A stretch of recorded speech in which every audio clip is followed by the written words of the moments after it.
சங்கீதம் 51:8 ஒரு செய்தியை நாம் பார்க்கிறோம்.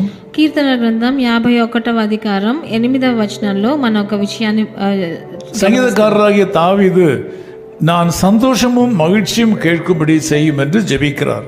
కీర్తనలు రాసిన దావీదు రాజు నేను సంతోషము ఉత్సాహము వినేలాగా నా జీవితంలో చేయండి అని చెప్తున్నాడు. இது தாவீது ராஜாவுடைய ஒரு விண்ணப்பமாக ஜெபமாக இருக்கிறது. ఇది దావీదు రాజు చేసే ఒక విన్నపము, ఒక ప్రార్థన. தனக்கு சந்தோஷமும் மகிழ்ச்சியும் வர வேண்டும் என்று அவர் ஆண்டவரிடத்தில் ஜெபம் பண்ணுகிறார். తనకు ఉత్సాహము సంతోషము రావాలని ప్రభు దగ్గర మనవి చేస్తున్నాడు.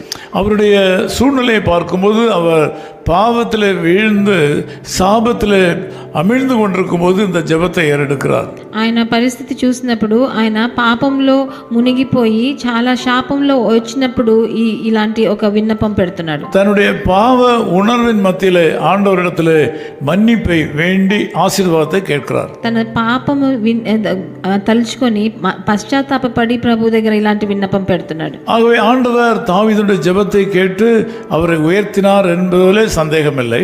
అందుకే ప్రభువు దావీదు ప్రార్థన విని ఆలకించి ఆయనను హెచ్చించాడన్న దాంట్లో సందేహం లేదు. நீங்கள் சங்கீதம் 51 பொறுமையாய் படித்து பாருங்கள். మీరు కీర్తన ఈ 51వ కీర్తనని బాగా సహనంగా చదివి చూడండి. அதன்படி ஆண்டவர் உங்களுக்கு இன்றைக்கு சந்தோஷத்தை கொடுப்பார். దాన్ని బట్టి మీకు ఈరోజు ప్రభు మీకు సంతోషాన్ని ఇస్తాడు. உங்கள் மனதிலே மகிழ்ச்சியை கொடுப்பார். మీ మనసులో ఒక ఉత్సాహాన్ని ఇస్తాడు.